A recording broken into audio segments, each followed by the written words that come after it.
right, good afternoon, everyone. Thank you so much for joining us in this first webinar of our All Learning Counts initiative. My name is Charlotte Pizer. I am the Senior Policy and Research Analyst at NEBI. I'm joined by my colleague Candace Williams, Director of Policy and Research and Strategic Initiatives, also at NEBI, our partners at McGuire Associates, and a host of panelists that we will introduce shortly. Before we jump in, our agenda is outlined here on this slide, and we encourage you to put any questions you have in the Q&A tab at the bottom of your Zoom window, especially during the panel sessions that will come in just a few minutes. We'll incorporate as many audience questions as we can, and these slides, as well as the recording of this webinar, will be posted on our website afterward. So first, a bit about NEBI. The New England Board of Higher Education, we call it NEBI. We work to support the 6 New England states to address common challenges and bring action to shared opportunities in higher education and workforce development. With that, let's dive in. All Learning Counts New England is an initiative supported by Lumina Foundation, and it focuses on an area that is foundational to boosting attainment of adults with some college experience or valuable work and learning experiences. The project envisions policies that go beyond traditional prior learning assessment and placement exams and seeks to recognize learning no matter where and when it happens. This will allow individuals to engage in education and training programs throughout their lives that are stackable, accelerated, and affordable. It also means that upon entering a post-secondary program, individuals will not be asked to duplicate courses or spend additional time and money on subjects where they can demonstrate mastery through validated academic work or life experiences.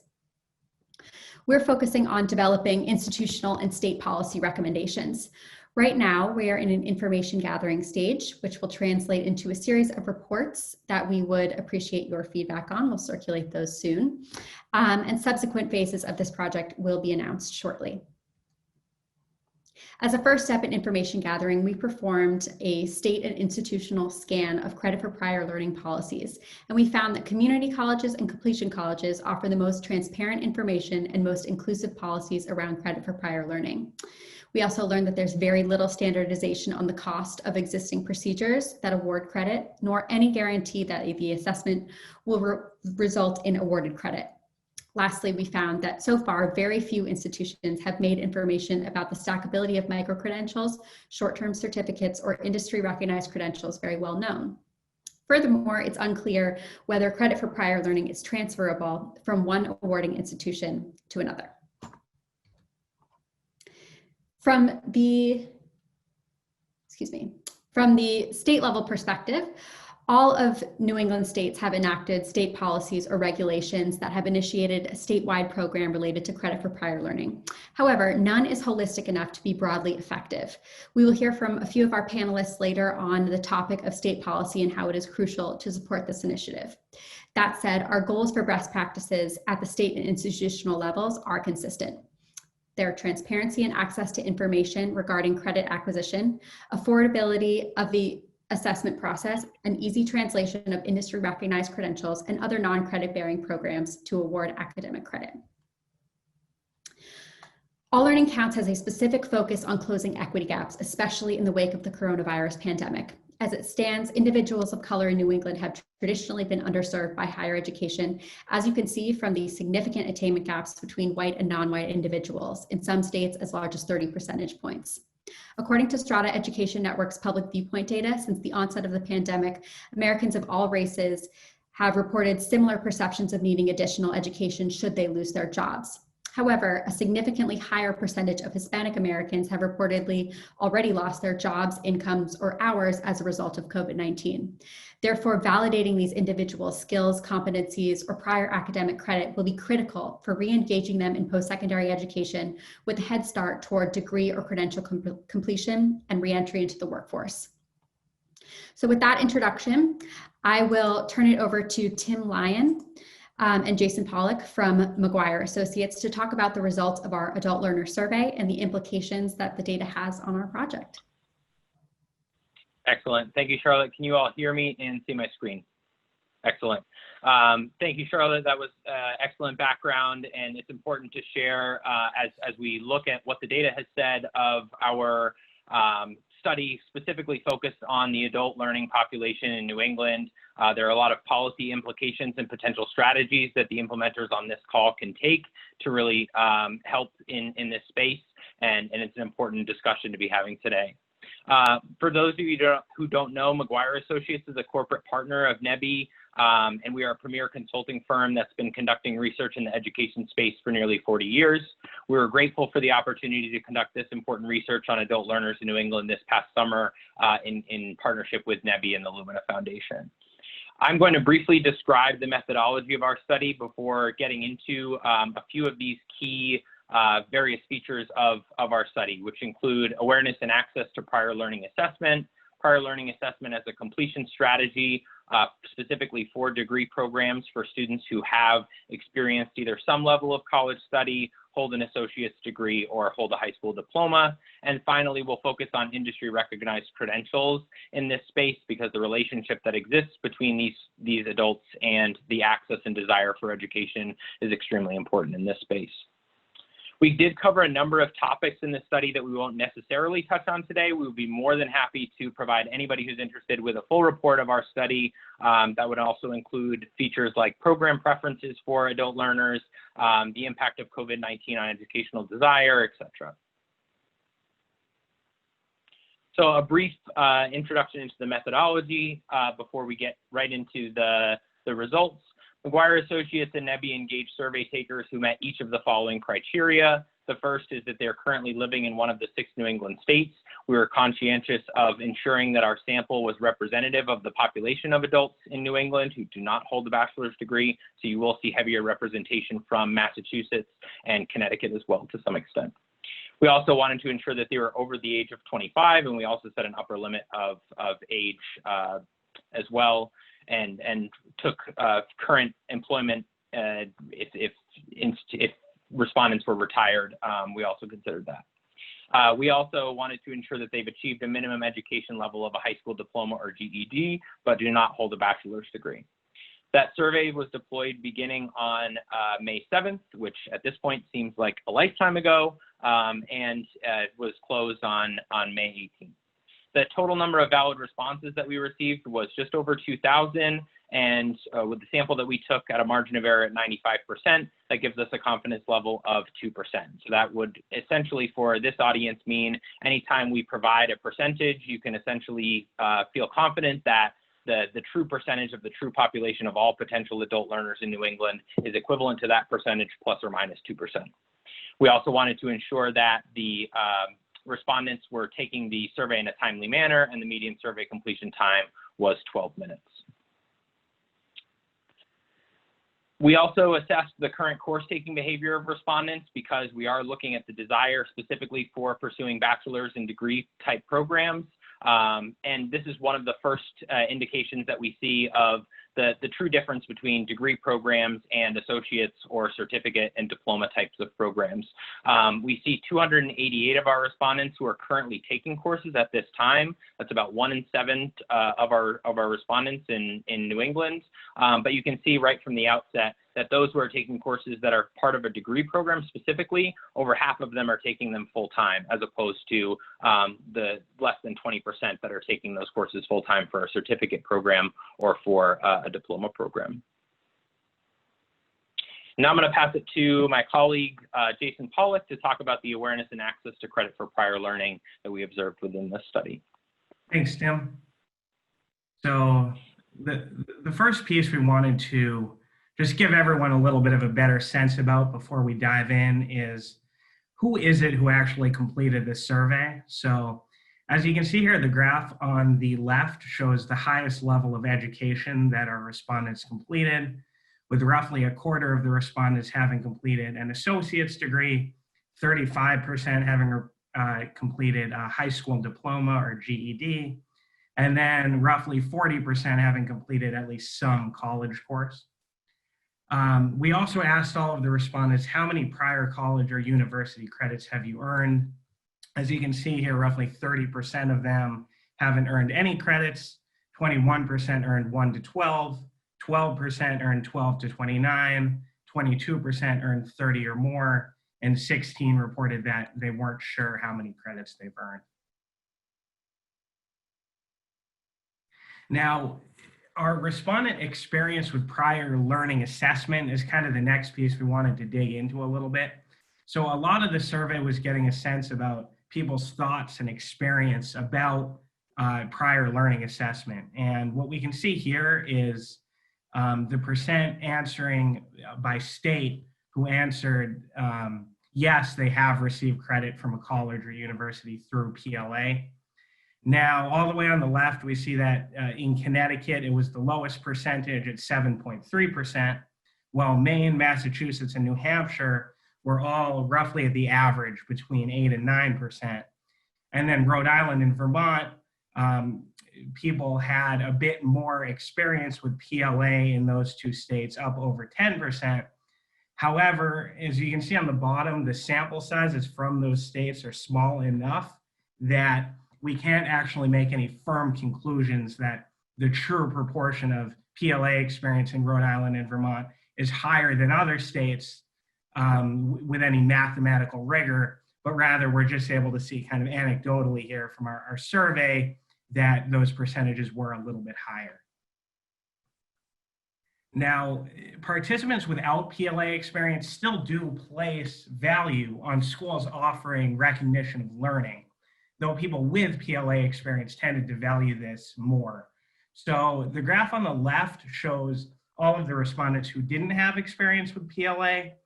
And for these respondents who didn't have experience with PLA, we gave them a definition on the screen that they were able to see of what PLA is, what recognition of learning is. And then after reading through that, we asked them if a college or university in your state offered recognition of learning, how would that influence your future college decision? Now, even among these people without PLA experience, 54% of them answered that they would be more likely to consider a college or university in their state that offers recognition of learning. 20% answered that it would have no impact on their interests. Only 3% answering that they would be less likely to consider it. But we also wanted to note this 23% who said that they're not sure how it would affect their decision, even though they read through a full description of what it was. This is just kind of evidence that any more work that institutions can do to really make sure that all of these opportunities are well known to potential students could go a long way, because there is a decent number of people who still, after taking the survey, don't entirely understand what PLA and what ROL are. Now, the chart on the right shows among the people who do have experience with PLA, if a college or university offered ROL, how would that influence their decision?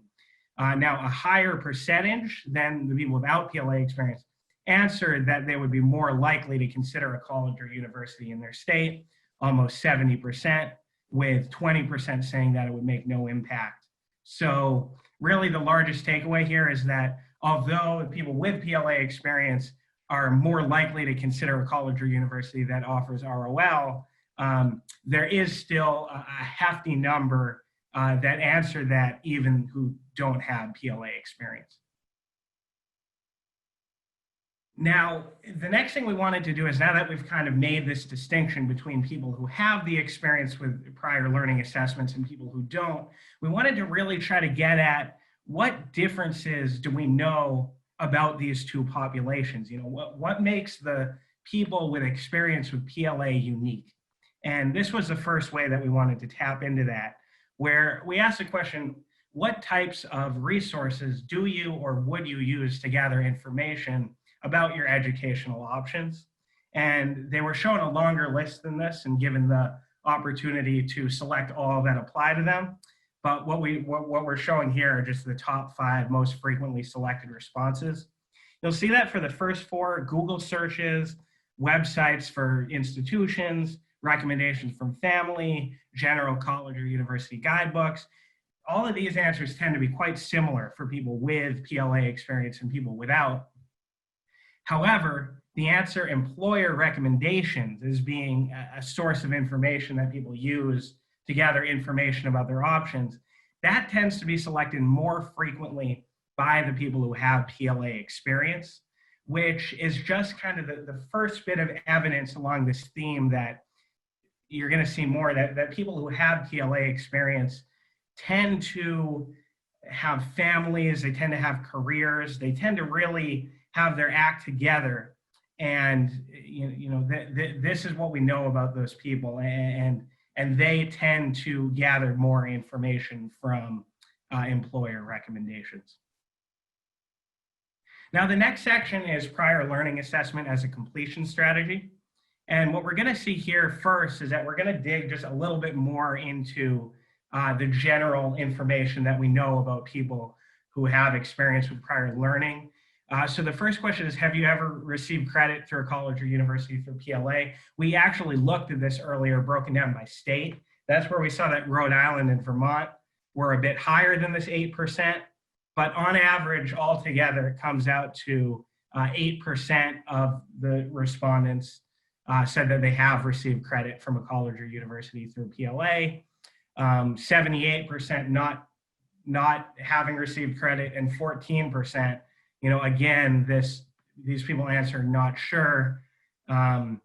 Really don't entirely understand what PLA is. So that is a population of people, we wanted to note. However, there were a lot of people answering yes and no, who are kind of, better people to, determine their opinions on PLA a bit better. Now, how many credits have you received through PLA? So among those 8% who have prior learning assessment experience, we actually found that over half of them have earned fewer than 12 credits, which is actually about a semester of courses. So, it is worth noting that even among these people who do have experience, some of them have, less than a semester of experience anyway. Now, people with PLA experience, this is the next piece of information that really stood out to us in terms of people with PLA experience having different reasons for pursuing a degree in the future. So we asked the question, what are the main reasons why you're considering taking college courses in the future? They could select all that apply. And as you can see, for the rightmost 4, want to finish what I started, will make me eligible for new job opportunities, help me advance my current job, because I enjoy learning new things. All of these answers, people without PLA experience answered at a slightly higher rate. But the biggest difference was in this answer, will make my family and myself more financially secure. Now, people with PLA experience tended to select this far more often, at 48% rather than 31%. And again, this kind of fits with the theme that these people with PLA experience tend to be people with families. They're worried about financial security. They're worried about providing for their dependents. And, as you'll see in a couple more slides, while starting a family may have been the reason that they left school to begin with, it's also the reason that they want to go back to school, in order to pursue their career further and become even more financially secure. Now, these people also differ in their need for financial aid. So people with PLA experience answer yes, that in pursuing their college program, they will need financial aid to help pay for their studies, almost at 80%, whereas people without PLA experience answer that at 67%. And you do still have, some people answering that they're not sure. People without PLA experience tend to select that they're not sure if they need to pursue financial aid at a little bit of a higher rate, which, is even more evidence that these people with PLA are people who, are thinking deeply about their finances, are very financially concerned, and, a larger majority of them, considering they have families, do need that financial aid to pursue their college studies. Now, lastly, we've already discussed a bit about why people intend to go back to school, how they intend to pay to go back to school. But what we're getting at here is why they actually stopped out to begin with. Now, For a lot of these answers, such as could not afford to attend, had to deal with a family issue or emergency, classes were too challenging, these are all things that were selected at about the same rate for PLA and for no PLA. However, starting a family and suggesting that it was too hard to balance schoolwork with other obligations were things that people with PLA experience answered at a much higher rate. And we found, based on our data here from the respondents, that people without PLA experience, only 45.4% have dependents. And people with PLA experience, it's 10% higher, 56.5% have dependents. So, this all kind of fits with that story about who these people are who have PLA experience, why they stopped out, why they intend to go back, and what they need in order to go back. Lastly, we just wanted to sort of show the difference between the people who have PLA and the people who don't, of how many of them have a currently active professional certification or a state or industry license. So what you can see on the left is that those answering yes are the people, the 170 people who we've been discussing who have PLA experience. And then of those 170, 47% answered that they do have a currently active professional certification. And then of the rest of the population, it is 21% answered that they have a certification. So people with PLA experience tend more frequently to have these certifications. And from there, I'm going to hand it back to Tim. Thank you, Jason. And I think that's a perfect segue into our next section, which focuses specifically on these adult learners who have that currently active professional certification or state or industry license and their profile specifically. I do want to just ensure that we touch on one last point before we move on from the PLA as a completion strategy aspect. We've seen some evidence for reasons why those adults might want to enter back into an educational program and perhaps have a desire to pursue a degree program and receive a bachelor's degree at the end of the day. But there are a lot of, it's an uphill battle overall. When you look at those students who stated that they have received credit from a college or university through prior learning assessment, that was about 10% or 8% of the total population. Nearly double that selected that they were not sure. So the fact that the adult learning population may have had an experience that allowed them to receive college credit and still is unsure represents this somewhat of a dearth of information that they have in this space in order to really understand how accessible a degree program might be for a potential adult learner. In terms of the industry recognized credentials, we see that about 1 in 4 respondents of our overall population of 2,000 respondents hold a currently active professional certification or state or industry license. We just saw that number was 47% amongst those who have experience with PLA. And that's a really important distinction because we're talking about these PLA as a completion strategy and how to locate, find, and communicate opportunities for degree programs to potential adult learners. We need to know where those potential students exist and what the profile of those students looks like.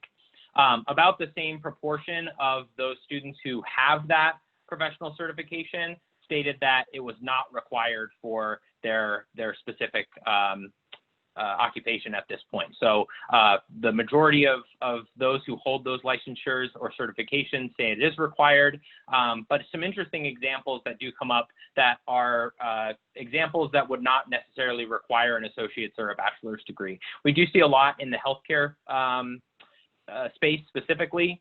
You see things like certified medical assistant or registered medical assistant. But you also see things like certified professional coder, electrical license, lead certification, hoisting license. Those are potentially licensures that would lead to higher paying career opportunities, but don't necessarily require an associate's or bachelor's degree. The percentage of respondents that have those recognized credentials is an important distinction here. If we look on a state-by-state basis, we saw that overall it was about 1 in 4. Maine comes in at the lowest total in terms of percent answering yes to that question at 19%. Vermont is also slightly lower at 21%, though a smaller N size. Connecticut at 22%, Massachusetts at 24%, and then New Hampshire and Rhode Island both at about 25%. I think what's an interesting key takeaway here is that when you do look at those respondents with those credentials, when you ask them if they intend to start or continue taking courses in the next 3 years, that number is about 21.3% of respondents. And for those respondents without credentials, that's only 18.4%. So there is a statistically significant difference between those the actual desire to continue taking courses in the next 3 years if a student or a potential adult learner holds that industry recognized credential or licensure. As I alluded to earlier, we take a look at specifically those who are employed, what they actually stated as their industry of occupation and whether or not they hold those industry recognized licenses or certifications. There's a couple of key statistically significant differences that come up here. In the healthcare industry, 50% of our respondents held those state certifications or licensures. That was a statistically significant difference from other industries such as business services and manufacturing, where you see a very low number of respondents who actually hold those certifications or licensures. You also see that actually manufacturing itself is a significantly different, there's a statistically significant difference between manufacturing and other industries like education and training, government law and public safety, and architecture, where that number of respondents that held those licensures is about 1 in 3. I want to just orient you to this graphic really quick before we talk about the implications here. We presented to each respondent the average approximate tuition and fees for 1 year of a part-time program at a 2-year institution, a 4-year public institution, and a 4-year private institution. So we certainly want to see how much the ability and willingness to pay plays into this conversation about continuing to pursue a degree program. So if you look at the legend down here, it really is a descending level of willingness to pay as you go from left to right. So this green section here is stating that the student would definitely attend one of these institutions regardless of the cost. The orange is that they would attend if a scholarship or grant covered 25% of tuition, then 50% of tuition, 75% of tuition. This section here is only attending if a scholarship or grant covered all of their tuition.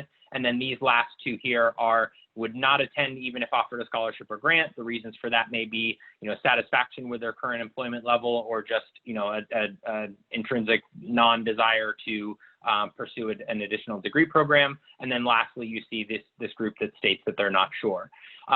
So really what we're doing here in this question specifically is we are allowing a student from each of these states to put themselves into a position of considering whether or not they would pursue additional education, and actually making it relatively easy for them to look at the total overall cost and make a calculation in their head as to whether or not that's a worthwhile investment for those students. So you see in places where we're looking at 2-year institutions from the outset, one of the interesting takeaways we see here is that there's strong desire in Connecticut. 36% say that they're willing to pay at least $1,100 for a year of part-time study. That $1,100 comes from the fact that approximate tuition and fees for 1 year of a part-time program is $2,200 in Connecticut, and there's up to 36% who are saying that they would pay up to 50% of that tuition cost. You do see some lower desires in places like New Hampshire and Vermont. You do see that those costs are actually higher within New Hampshire and Vermont for those 2-year programs. But I think you actually start to see where the true desire comes in when you look at 4-year public and 4-year private institutions and the willingness to pay.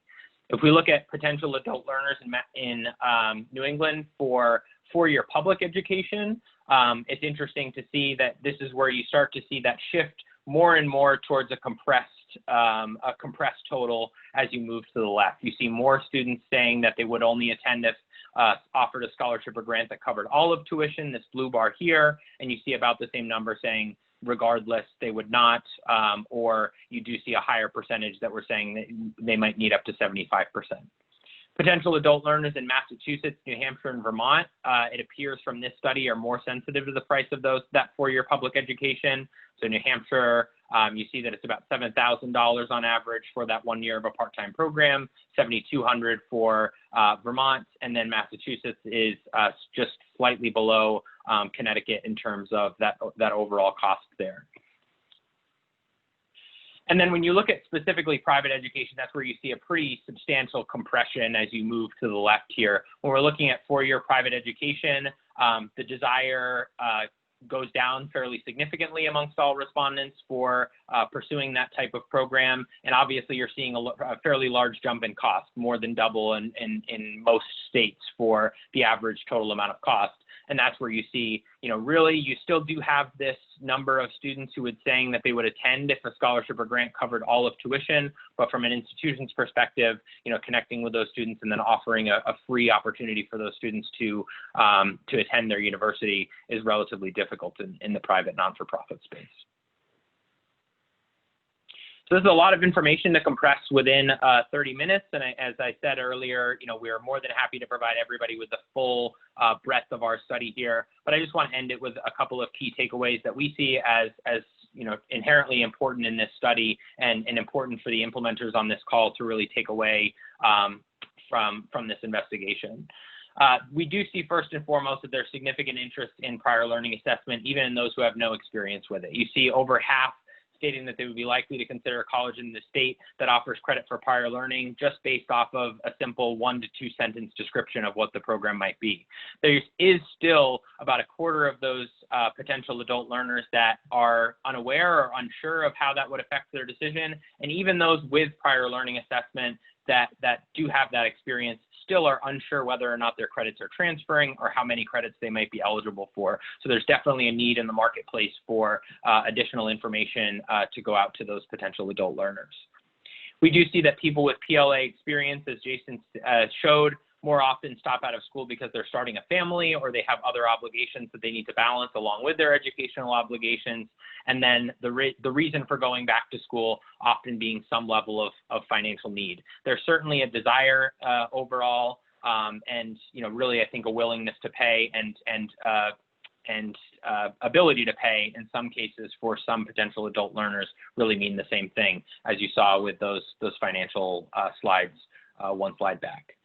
You also see that 75% of credential holders work in industries where it's required, and that healthcare is the field in which that largest percentage of respondents hold that industry recognized credential. When we think about those on this call and those who are serving adult learners in the best ways, they need to find ways to reach out to those potential adult learners and looking at where they are in terms of the industries or what their specific program preferences might be is a great place to start. We also see finally that people with PLA experience more often intend to start or pursue an education within the next 3 years. We saw it amongst the higher percentage for industry recognized credentials being at 21% and 18%, but you also see that 28% for people with PLA experience and desire to start or pursue an education within the next 3 years versus only 18% or 0.2% for people without.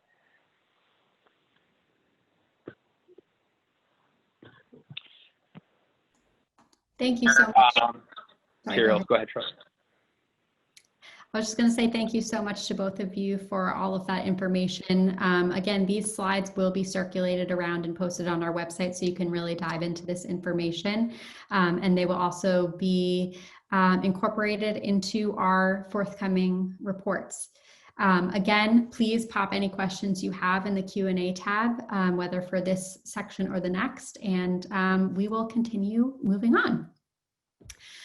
So our next session will be our adult student panel. We have 3 students joining us today, Fred, Lauren, and Jesse, all of whom have experience transferring credit from one institution to another with varying degrees of ease.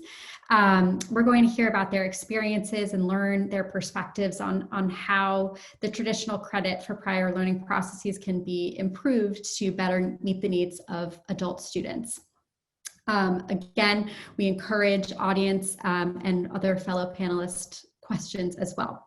But just to start, Fred, let's start with you. In about 2 or 3 minutes, could you just introduce yourself and describe your experience in higher education focusing on your transfer processes, where you started, where you ended up, which credits transferred, which didn't, etc. Thank you, Charlotte. My name is Fred Mutsinzi. I work at Cambridge Associates as an investment associate. I'm originally from Rwanda. So I came in 2012 from Rwanda to go to college here. And I went to various schools. I first started at a university in Oklahoma, but the tuition was so expensive, I couldn't afford it. So I ended up transferring. I went to a community college up in Maine. I was there for 2 years, and the same thing kind of happened. So I eventually had to move. I moved to Boston and went through this program called Year Up. And after that, I enrolled I got a job at JP Morgan working in tax, and then started going back to school. So the going back to school piece, I kind of had two options. Since I already had the job, it was either quit the work I had, go back to school full time, or stay at the job I had and then study like part time at a community college near me. The problem with that was it was going to take me a good 5 years or so, just because I could only take like 1 or 2 classes. And so there were not really any other alternatives to that other than just basically quitting my recent job I had just gotten, and just go back to school full time, kind of take on debt. And then I later heard about this program called, it was then Match Beyond, now Duet, from SNSU, like College for America, which allowed me to be able to still take school full time while also keeping my day job. But the problem with that too was, so I came in from all the kind of colleges I had gone to, I had like 54, 55, 6 credits. And then, so Duet only allows you to they only give you, they only give you a associate degree if you have 60 credits, and then give you, so you can start working on their bachelor's, which is another 60 credits, and then you get your bachelor's degree. The problem was I only had 56. So I had to like either go to another community college, get those 4 remaining to be able to get the associate, and then continue pursuing my degree, getting the bachelor's. Unfortunately, I couldn't do it just because I was working a lot of hours at work, and I was not going to be able to like go to community college in Boston. Well, by the way, I forgot to mention that I'm in Boston. So I would have to it would take me a longer time, a lot more money.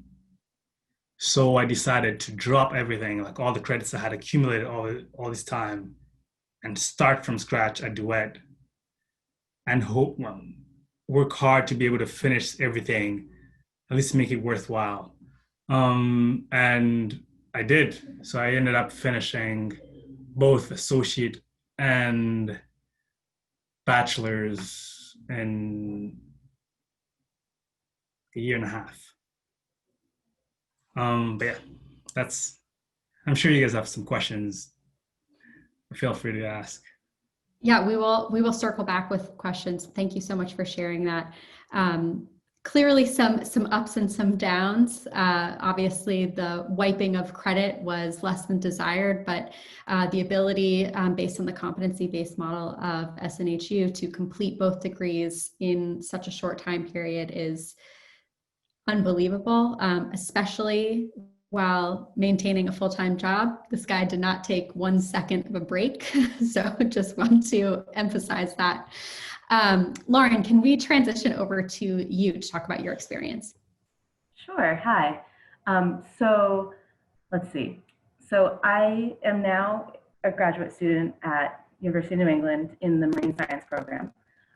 I started going to college. I'm 43, so it's been a while since I started school. So I started after high school. I was homeschooled for the last 2 years of high school. I was a truant. I hated being in school. I felt like pressurized, and they were trying to tell me what to do, and it was not. I was in Portland, and I had a couple really wonderful teachers, but for the majority, it wasn't a great place. The school, Portland itself, is great, and now Portland High School is award-winning and wonderful, but at the time it wasn't. So when I ended up getting my GED, I was homeschooled for 2 years, and then I got my GED, and then I was not at all interested in going into school at all after that, and so I didn't until I was 20. Then I went to College of the Atlantic. My homeschooling teacher was a whale researcher also, and so during the summers I would work as a naturalist on whale watch boats, and then we were bringing pictures up to College of the Atlantic to show them, and I think I got tricked into taking a tour, and I fell in love with the place, and so I went there for just short of 2 years. They're trimesters, so I went for 1 full year and then 2 trimesters the following year, and I left. It wasn't a good fit, and I was not at all interested in going to school ever again. I was like, that's it, forget it. I'm a craft person. I make glass beads and pottery, and so I was like, I'll do that. I will be an artist, and I will work in restaurants. And I did that for quite a while. And it was good. It was really good. But then about 6 years ago now, I realized I was spending all of my time when I wasn't like bartending or just managing normal life, laundry, that sort of stuff, reading about the ocean and watching nature shows and watching, I got the Planet Earth on DVD, and we just have it going constantly in the background. And one day I was at SMCC, right at the beach. So it's Southern Maine Community College in South Portland. There's a beach there that I go to, and it just felt so wonderful to be there, to be on the campus. And the longer I spent there, I was realizing, wait a minute, I could spend all my time here if I went to school here. And then I realized that they have an incredible marine science program there. So things just sort of fell into place, and I started so I made an appointment and took the test, took a math test, and I got such a terrible score on it. And I was like, oh my God, I'm so bad at this. And I was like, oh, wait a minute. That's why I'm taking this test, so they can place me in the very beginning of math class. And so I did. So I started taking classes at SMCC, taking 1 to 2 classes a semester, and still working full time. And I did that for a couple semesters. And then there was an amazing scholarship that became available, and it would mean going to school full time. And they told us it was really competitive. And so we all were like, oh, we gotta do this. And so worked really, really hard to get it. It was from the Maine Space Grant Consortium.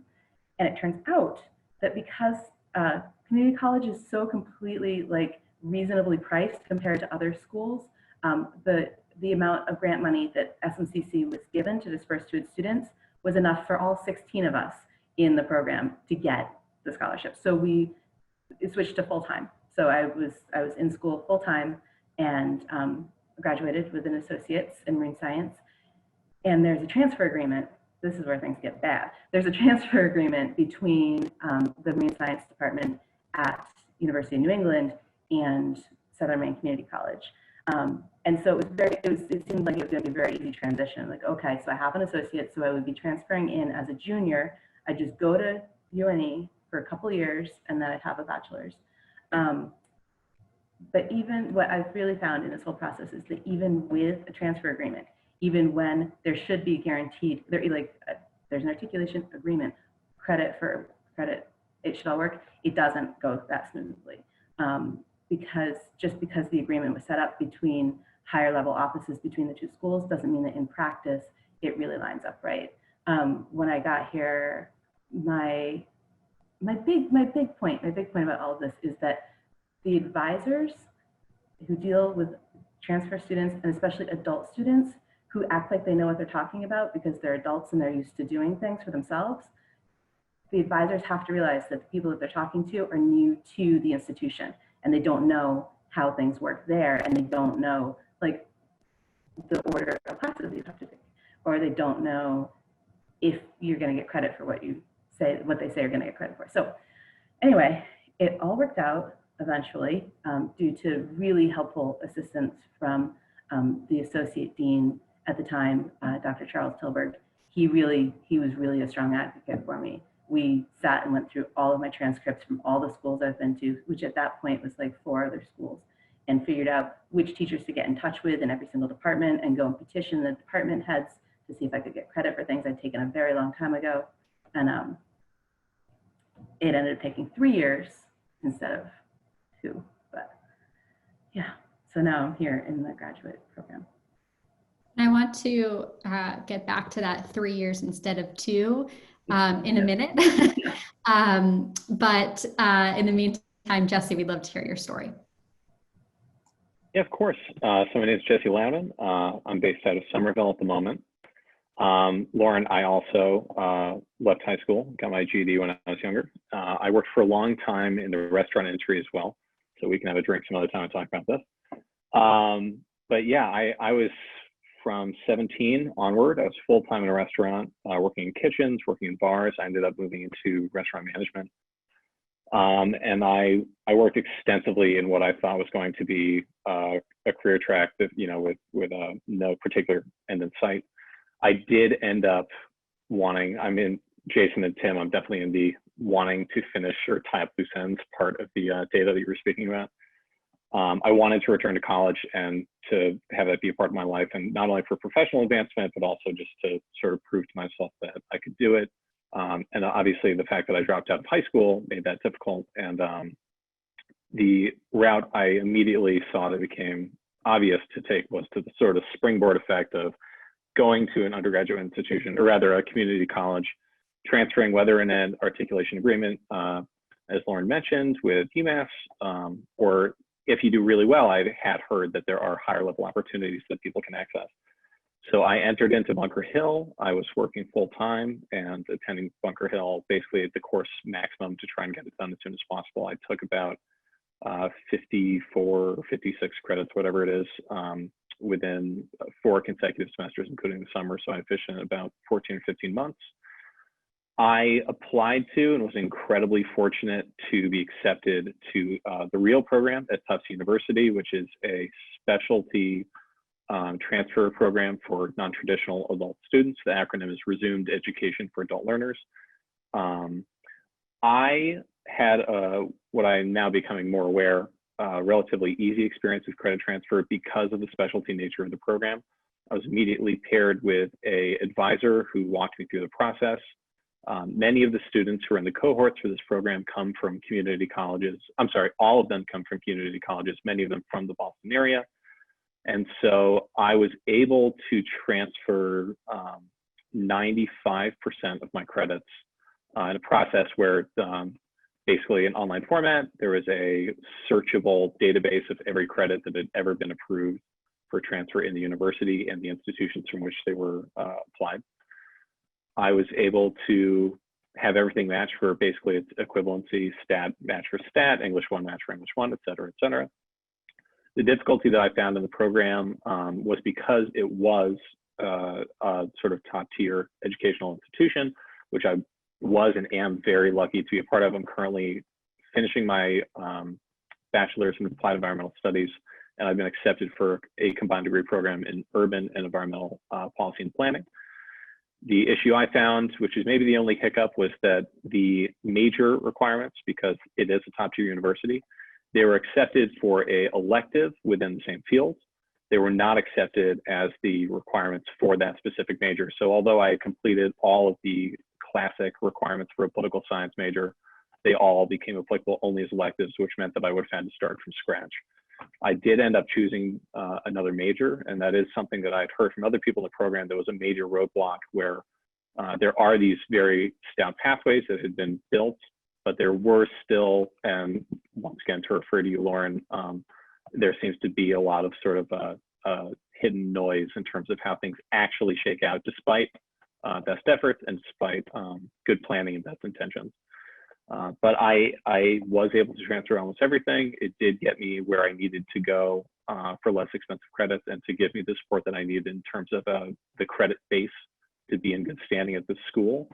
Once I finish the combined degree program, I will have been able to complete my associate's, bachelor's, and master's within 4.5 years, maybe 5 years total, which is pretty incredible. But yeah, I hope that answers all your questions, guys. That's fantastic. Thank all three of you for sharing those stories. Before I move on to my own questions, I just want to open it up to our more expert panelists just to ask if you have any questions for our students. And if not, I will just keep going. I have a quick question for the students. How are you sharing this information with other students or other people so that they get excited about PLA and credit for prior learning? Are you talking to other students? How are you seeing yourselves as ambassadors when it comes to your experiences and sharing them with others? Go ahead, Lauren.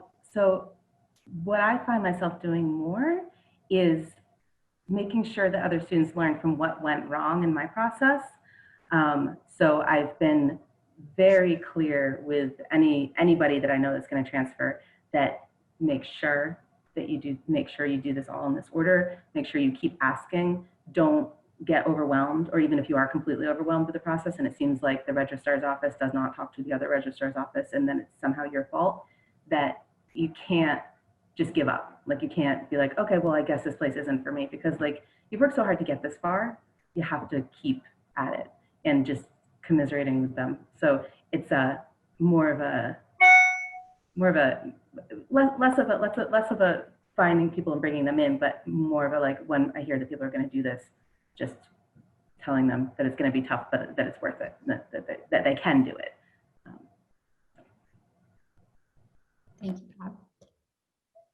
You can also speak to that if you want. I was just going to say, I probably can do better as an advocate in terms of making my voice heard. The one thing that I felt very fortunate about being accepted into a relatively hard to get in program at a pretty visible institution is that through my own personal connections and social media and things like that, I do feel like it has like this net positive effect where many people, since they've heard of where I ended up, because they thought I was like, I'm the bartender guy and I'm a bar manager, et cetera. So when they saw that I'd gone through this experience, there have been a lot of people that have reached out to me with similar plans of their own about wanting to leverage professional and personal experience into a return to school. And I think that regardless of how loud you are about it and how well you use your platform, just making it known at all in a community of people that there may be more that are kind of on the edge of a personal journey like that than you may realize. It did seem to have this effect of bringing people out of the woodwork, which I thought was really powerful, and it's been a really, really rewarding part of this experience for me personally.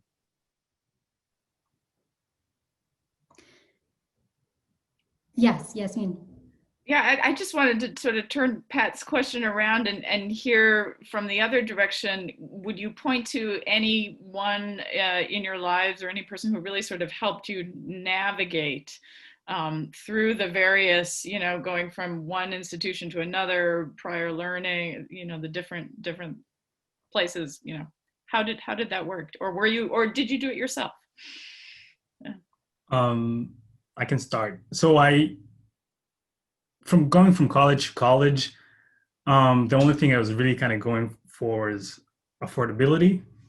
So anyone who could tell me, hey, there's a more affordable school here, that's where I went. So from Oklahoma, turns out Lauren actually went to SMCC as well. So it was just, and I was also new in the country, so I didn't really know a lot of people. So the first person who I think was a classmate of mine who was from Maine, and it was like, hey, there's a school in Maine, you should check it out. And he didn't even explain if that was a community college. I had no idea the difference between a community college versus a regular university. I thought it was just cheaper. Had I known, I probably would have stayed in Oklahoma. I went to a community college over there. But coming to Boston, I'll probably tell a story about how I ended up hearing about Duet, now Match Beyond. Match Beyond, now Duet.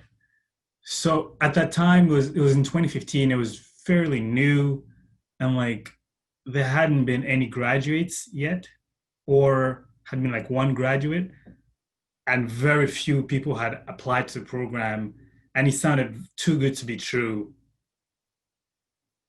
on how you can finish the program really quickly. I had never heard of competency-based program. So the only fear I had was, hey, I'm going to enroll into this program only to find out that all the effort I've put in was for nothing.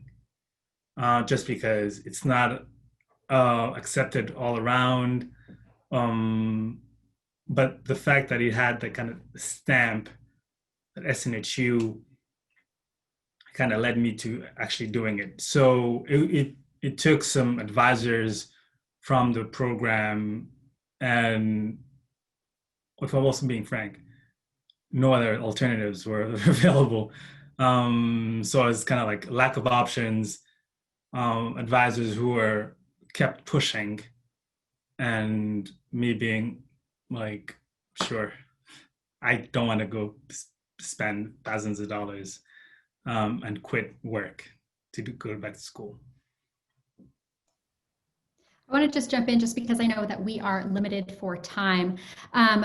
Because our project here is talking about broadening our traditional transfer processes, which all three of you went through in some form, we want to better validate work and life experience. And all three of you had work experience before and during your programs. I'm wondering if, had that work experience been able to translate into academic credit, would that have changed your trajectory or bettered your experience? Would love to hear your thoughts. I can speak to that if it's helpful.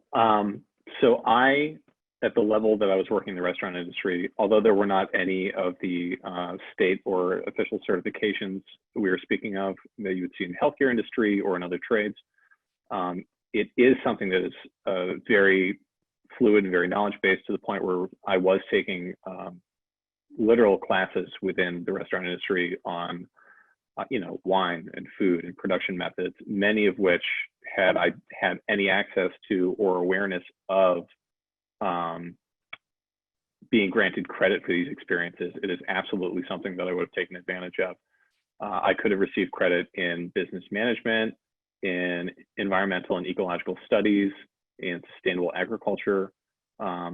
These were not things that I was aware of. I was aware of the viability of this process as of being invited to be here today. And so although that is not something that I could have taken advantage of, I probably could have made a pretty strong argument for anywhere from like 9 to 18, if not more credits. So for me personally, I'm very fortunate that I have the financial aid support to not currently work full-time, although I did work full-time for the first 2 years. So for me, that would have been shortening this overall process, returning me to the workforce, lessening my load debt that I'm carrying into my mid-30s. And yeah, it would have made a serious difference in my life and in this process. Same here. So I interned at JP Morgan from this program called Year Up I did, and got hired right after that and worked for another 6 months or so. Had I known that that was a possibility, I would have definitely taken advantage of that, but I just didn't know. So I had to basically kind of go in and start from scratch, not knowing that my experience in tax could have been transferred. In my particular situation, it worked out even worse because I had college credit for ceramics, and I also worked at a pottery. I was a pottery apprentice and worked as a potter for a bunch of years. And I was told that I had to take an on-campus art class for credit here at at UNE because of having bad advice from my transfer advisor. So my life experience and actual credits in pottery ended up not counting. So, but yeah, if I'd gotten credit for either of those, that would have shortened the time, saved me tens of thousands of dollars, which I'll be paying back probably forever from loans. So that'd be very valuable. Thank you all. We are about to switch over into our expert panel, but just one more lightning round question. Quick answer from the three of you. If you could change one thing about your credit for prior learning process, what would it be? Fred, I'll start with you. I would make it easier for people to transfer and have more programs like Duet, where SNHU, where make it available for people who are currently working. Just because I feel like as students, you're given an option between choosing to drop out. At least I was given the option of dropping out of, to quit my job to go full-time work, or keep my job, only take like 1 or 2 classes. And those options were not really anything I was looking forward to doing. So if we could have any more options like Duet all across New England, I feel like a lot of people would be taking advantage of that. Thank you. Lauren?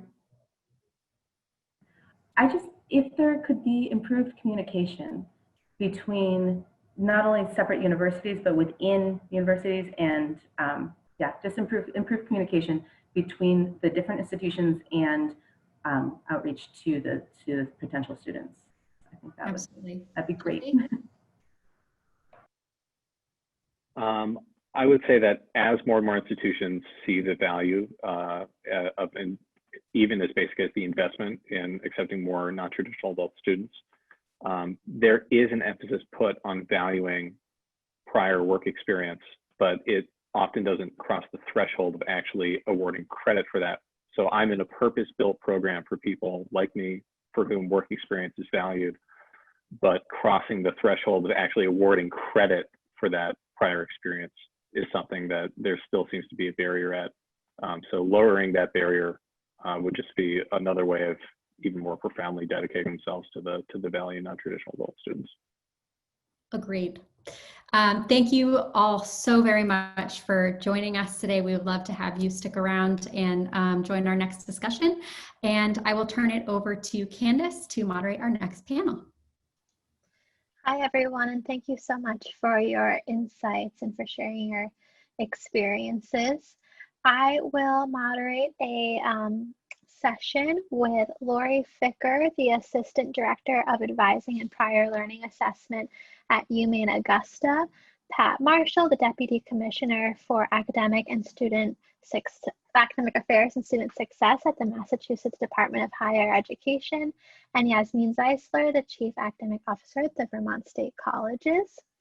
I think to start us off, what I would love to hear are some of your reactions or observations from either or both the McGuire survey data or the experiences that Fred, Lauren, and Jesse shared. So I'm just going to start off. Maybe Lori, you could kick that off for us. Sure. Yes, this is Lori Ficker, and I think a lot of what I'm hearing today is stuff that I see on a daily basis. Part of my job is advising students who come through the door, these adult learners, as well as overseeing our prior learning assessment policies here at UMA. So what I'm hearing reinforces my experiences a lot here at the university, some of the challenges that I've experienced, and certainly sparks to mind some things that I need to do to maybe improve our process. I think we've done a lot of work here at UMA to provide credit for prior learning, especially recognizing external training, but how can we improve upon that and make sure that everybody is aware are things that I need to, that I've held on to today. And definitely hearing the experiences of the students, I hear that and work through that. So a little puzzle piece every time a student walks through the door is how do we map what they know to the curriculum that they're given in that particular department. So where they want to focus, how do we match those two things? And a lot of times they're not mapped out very well. And so we have to know the available options to put those together. That's great. Thank you so much. Pat, how about you? Thank you, Candace, and thank you, Charlotte, for inviting me to participate. I'm really glad we had a chance to hear from students, because that's, as Lauren said, many times there are disconnects between policy and practice. One of the biggest takeaways is that we need to get the word out, and we need to get the word out to everyone, to students, to advisors, to faculty, to administrators. I see a lot of my administrative colleagues on the call today. I'm happy about that, to see CAOs and deans. So that's one major takeaway. And later on, I'll talk a little bit more about how we've used our PLA consortium to get the word out to students, and as a way to organize across at least our community colleges in Massachusetts. I think we have some work to do with our four-year institutions. So I wasn't at all surprised when Charlotte let us know that community colleges are the primary source of credit. We also need to make sure that PLA credits are portable. One of my biggest pet peeves is with an exam that we're all very aware of, which is the AP exam. And when you get AP credits at one institution, there's something that happens with the transcription, and you have to keep resending those scores over and over and over again. And we really need to work to iron out those issues, because they're obstacles, they're costly. When you have to resend scores, it's expensive. So those are my two really quick takeaways. I'll give some more information on our My Experience Counts website a little bit later as we continue to have this important discussion. So thank you. Thanks, Pat. Looking forward to hearing about My Experience Counts. Yasmin, how about you? Yeah, I would echo some of these same themes. And I think one of the things that I've spent a lot of time thinking about, and that I think we're experimenting with now in our system in Vermont, is the mismapping and the inability to map perfectly, because somebody's learning experience that happens out there in the world, when it isn't sort of transcripted in its intro to biology and environmental science, and then the degree program that somebody is trying to complete, right? We're trying to maximize that, but it isn't perfect. And so can we design some new ways of helping somebody sort of accelerate, which I think is sort of what Fred's experience was, right? Sort of accelerating through relying on their background prior learning, and then completing the requirements that, from a faculty perspective and how a degree is designed, you know, there's some learning that people still have left to do to finish that degree. So that's a theme. And then also, just to Pat's point about, you know, can we transcript things in a way where we're not sort of recertifying these same credits over and over again? To me, that is a NECHI accreditation question that has to get ironed out, because right now, you know, higher ed interprets that as being an institutional responsibility in how it's awarding and thinking about credit acceptance. So yeah. Great point. Well, thanks. So I'll ask each of you a question, but then I would love to be able to turn it over to questions from our audience or from our student panelists, or from Charlotte and Tim and Jason. So I'm going to start with Lori. Lori, could you tell us a little bit about UMA's work to integrate industry recognized credentials into degree pathways or into credit transfer pathways? What have been some of the biggest lessons learned? And if you were to offer advice to institutions on getting started, what would you say? Sure, thank you. So here at UMA, it started back in 2013. Our Academic Policy and Faculty Senate approved a process by which we could evaluate and determine credit for external training or credentials. So the big piece to move this forward is we had to develop a policy by which and what we would need and who would need to evaluate it on anything that comes through the door. It was the same year that we also approved our ACE recommendations for credit. So that was already another, organization already evaluated and determined how that, gave credit recommendations, but we wanted to develop a process here by which students could bring that forward. It was really, it was kind of lucky. It was faculty driven, I think, from here. It started that a faculty member had recognized some institutional credentials, some training at an organization that said, that's college bearing. That really does relate to a degree here. It was actually at a laboratory. They had some short courses for their workers and interns, and it related great to our biology degree. And so once we've established this process, what happens now is any faculty member can sponsor the review of an external training. What they need, whether it's a training or a credential, is they need to understand what that training or credential is, who's offering the credential, how many contact hours does a student receive doing that training, and a description, any sort of supplemental materials that go with that. And we present that to the college dean and the provost. That faculty member also makes a recommendation for college credit, how that comes in, how many credits and to what. Right now, since 2013, we've had about 44 different, whether it's trainings or credentials evaluated. All of them really stemmed from people bringing them forward. Whether it was a student who came through the door who recognized that we had this process and brought it forward, or it was a faculty member, or maybe even an institution or organization that recognized that they had employees that had this training that they wanted us to recognize for credit. I think the best part, the thing that helps the most, is having a policy created. And those policy that was evaluated and approved by academic policy and faculty senate. They had to be on board with this process for us to approve that. The piece that we struggle with, as we've talked about here, is how does that map to the college credit that we award in our catalog and map to the degree? And those are the biggest challenges, because oftentimes they're just slightly different. There have been times where a student will bring me a credential and I'll have to kind of do some, outreach to find who is the faculty expert here that I can get on board as a sponsor for this. And if we don't have that particular field that we teach here, that can be a challenge. Oftentimes it's an excellent, college level learning that we want to award credit for, but we don't have a course to equate it to, and therefore it doesn't really map well to a degree program. There are programs here that we have worked with that recognize that and look back at their curriculum and decide, how can we better align how this comes in relation to a credential?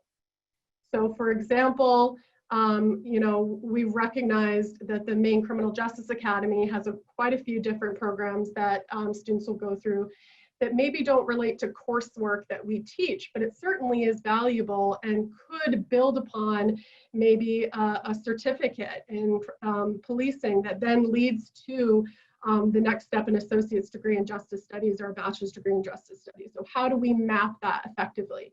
I think those are pieces that we still need to work on always, constantly, as they come through the door, and we try to educate all the advisors at UMA to be able to recognize that.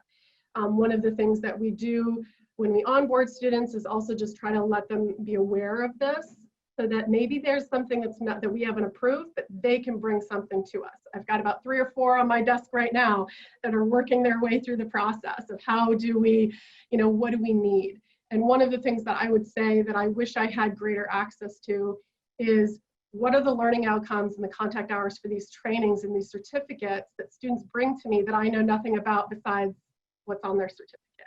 So those are the pieces that I know that we could use more of in order for us to really say, yes, okay, this is a recognizable credit, and how can we apply it to the degree? There's so much in what you've shared, so thank you very much. I think it's exciting to hear that when faculty are given the opportunity to own something like this, when they understand the process, that if there's opportunities for them, as well as the students, prospective students, to really own and take advantage of that. So that's very exciting. And we would totally agree with you at NEBI that transparency about all sorts of credentials would make it much easier for us to integrate the lifelong learning experiences that everyone has into a pathway, a degree pathway. So thank you. We'll hopefully get into more of that, but I want to give Pat the opportunity to talk about My Experience Counts, which is a tool that allows students to understand their previous work and learning experiences, how they can be integrated into a course of study at any of the community colleges in Massachusetts. So could you tell us a little bit about what factors led to the development of the tool? How has its effectiveness been understood so far? Great, thank you, Candace. You know, I really want to speak to the high level of vertical integration that we've been able to achieve in Massachusetts when it comes to prior learning assessment. And I'll start with the governor, who a few years ago held a symposium, a convening on digital innovation and lifelong learning. Our board is also very interested in this work. And, you know, we've been able to advance the work through a PLA consortium. And I want to really give a shout out to Christy Sugarman, who sent me some fantastic slides earlier today that talk about the My Experience Counts website. So I wanted to start with that framing. And, you know, back in, I think it was 2017, the state of Massachusetts received a US Department of Labor Employment and Training Administration grant. And we use those funds to develop our My Experience Counts website. So, you know, I think it's really within that context of vertical integration. And also, we were very fortunate to have funds to advance this work. So those are the factors that really led to the development. I think from leadership at the highest of levels, interest from the campuses to really focus on affordability for our students and success, which is part of my title. So I think the stars aligned and we were able to create this really amazing website. And I say it's amazing because it's both informative and very practical. It provides students with information on, you know, what is credit for prior learning. And then it walks them through the steps in order to figure out how to pursue actually getting credit for prior learning. So I really like the way that the website is designed. As far as effectiveness, again, very lucky to have Christy Sugarman, who was able to send me some data, which I will share with you. But at a very high level, I think we're looking at the number of credits awarded system-wide for PLA. I think, you know, at the highest of levels, we want to be able to look out across our system of public higher education and quantify how many credits are being awarded, the number of students who receive those credits, the amount of money saved based on credits, and also, are there differences in success measures for students who receive PLA and those who do not? So moving to the website, we have definitely collected metrics and that help us take a look at the effectiveness of this particular tool. In 2019, for example, on average, the site received 400 hits per month with about 35 students registering. And I really think the call to action on the site is to register, to evaluate your PLA or potential experience to receive credit. In 2020, very interesting, increased to around 600 to 700 hits per month with, and I'm not sure exactly what happened here, but with 30,980 in July of 2020. I have no idea what that was about. Again, I just got this data from Christy, so we might ask her some questions about that radical increase. Actually, she just responded, and I think it was due to marketing. So hopefully we can share the trifold brochure with everyone so you can take a look at how we've been marketing the PLA work, and particularly coming out of the consortium out of North Shore Community College. The registrations also went up. We went up to 72 registrations in July of 2020. So I would say that we're really looking at how many people are going to our website and how many people are actually registering and following through the process of trying to receive credit for prior learning. Did I answer your questions, Candace? You did. Thank you so much. Yeah, we would consider My Experience Counts probably the first of its kind in terms of a tool in our region where a student could really see quite clearly examples of how experiences like what they might have could translate into credit. So we're excited to share that as an exemplar with everyone. So Yasmin, CCV's, the Community College of Vermont's Office of Prior Learning Assessment is also pretty unique in the region for the fact that it evaluates credit for prior learning on behalf of the other Vermont state colleges. Could you talk a little bit about the benefits and challenges of an approach like this? Yeah, certainly. And I'm going to invite also, I see that my colleague Melissa DeBloy, who's the director there of the program, is on today. So I hope she'll chime in on the chat at least. So our program is housed with the Community College of Vermont, but it is serving our entire system, and we support that through policy. So, as Lori acknowledged, that having that policy governing what we do is really critical. And then the other reason this works is because the faculty who sit on our portfolio evaluation committees reviewing students' requests for credit for prior learning are being drawn from across the system. And that, immediately that speaks to the sort of the faculty buy-in, right, around this and understanding the value, and it builds faculty understanding of the student population, which I think really helps then us support students once they matriculate into different degree programs. So that is in essence how that works and why that works well. Yeah. Was there another part to your question, Candace, that I missed? No, that was it. So thank you very much.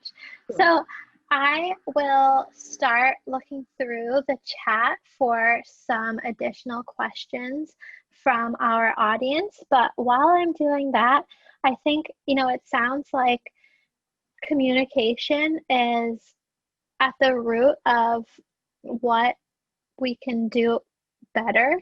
There's many things we can be doing, but communication and spreading understanding of credit for prior learning is certainly at the root of that.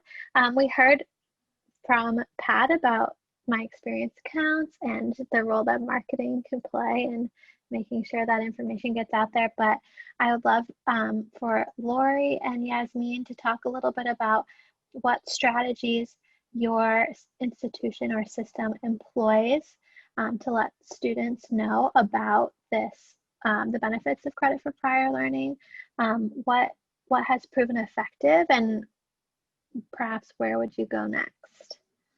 And Pat, feel free to jump in on, especially on the where would you go next aspects too. I don't know, Lori, should I jump in? I would echo the marketing. That is a persistent need we have, and I think a lot of what I know occupies Melissa's time is thinking about who are you marketing to. So, to the extent that we're building faculty awareness, that we're building admissions office awareness, whoever is sort of at the entry point with students, is really, really critical. Right? Yeah.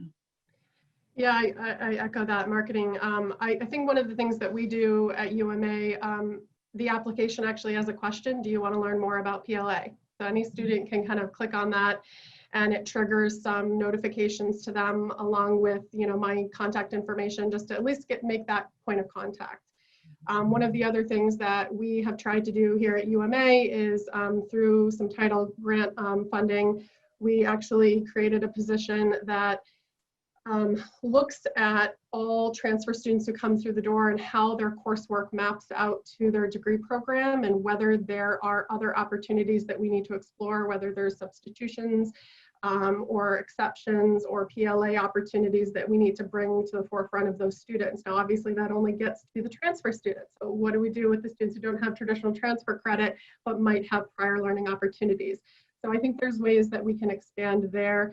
I think one of the other things that happens in the UMaine system is we do have a system PLA group. So there's a group of us chaired by Rosa Rodonnet, who makes sure that we get together on a regular basis to talk about PLA and how to align our policies, how to make sure that we have a reciprocity agreement. If you have PLA at USM and you come to UMA, I'm going to review that and award credit as well, just from that USM transcript versus making them do it all over again. So how do we make sure that we're communicating well with each other? And I think there's great next steps that we're trying to take to also align those policies with the community college system in Maine too. How do we make sure that we're all working together and on the same page? We could do better, but we're working on it. So I definitely agree. Marketing, not only to students, but to faculty, admissions, et cetera, is an extremely important part of potential next steps. I might also recommend, I work in the system office, so I tend to now look at policy at the system level, but I think this is applicable to campuses as well. I'm going to offer a specific example of a policy that we had in place with our PCIPP, our Police Career Incentive Pay Program, which is basically the board giving a stamp of approval on our criminal justice programs. And we had a stipulation in the guidelines that specifically said that students were not allowed to receive credit for PLA towards their degrees. So we actually went through a statewide process of engaging stakeholders and updating those guidelines. And now we're working on crosswalks with the police academy. It is a lot of work. Christy Sugarman definitely knows how much work it is to build crosswalks and to try to build consistency when it comes to granting credit across our community colleges for AP credit or, CLEP for the various exams that exist. But I think that looking at policy, being willing to challenge existing policies, back to that AP issue, some of our academic institutions have a policy that states that PLA is not transferable. So transcription and really digging into the weeds. And fortunately, we are doing some of that work in Massachusetts with the support of a grant from my office. And we've been doing that for 3 years. And it's really exciting because I think it helps to close some of those disconnects between policy and practice that Lauren talked about. Very helpful, thanks. So I think we have time maybe for one more question. And one of our audience members sort of read my mind and also asked a question that I think also gets at the concept or concern around perhaps rigor within credit for prior learning processes. But the question is about how dialogue and engagement between credit and non-credit faculty and staff can be enhanced so that when a student knocks on the credit for prior learning door, they can proceed through that door. But I think the issue of credit and non-credit transfer of credits is an important one. I would love to hear your thoughts on that.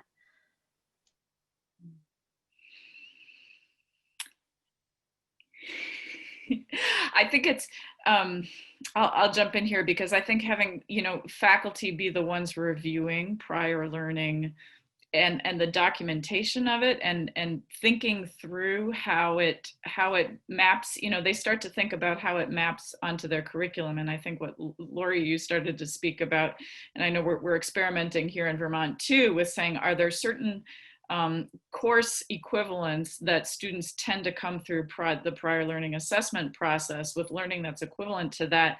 Can we actually get it to the point in what we're calling here a competency-based pathway course?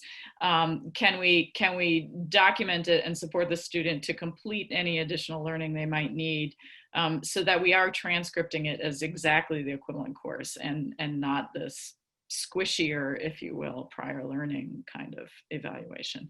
And again, faculty were the ones who did all the heavy lifting there to think about how students would demonstrate learning, previously or concurrently to be awarded that credit. Yeah, I think one of the things that I would like to see us do more of is I don't think we have a great enough, robust kind of research to understand for the students who are coming in with PLA, where is it mapping in their degree plan? We do that on an individual basis and we work through that with the student as best we can under those advising those small pieces. But And we do some research, as best we can, but I would love to see more of that. How can one of the things that in one of our that Title III position that we have that looks at that also has a record of, okay, this seems to always map. Since it always maps, let's develop a policy or a procedure where it just does. Like, we don't have to kind of look at it.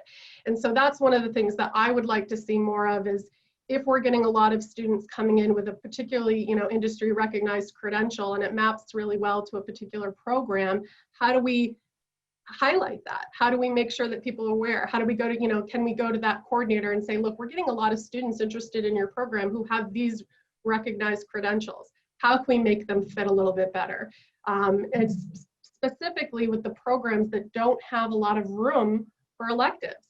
When I was hearing Fred speak earlier about losing all that credit, it's hard when I work with a student when I see that. When they have a lot of this experience and it comes in and there's no room for it in the curriculum, but clearly there's other requirements there that maybe they've met. So how do we work with the coordinators and the faculty in that program to say, how can we make this align better for adult learners who have all this, incredible experience? And those are the things I think that need to continue to happen at the faculty level.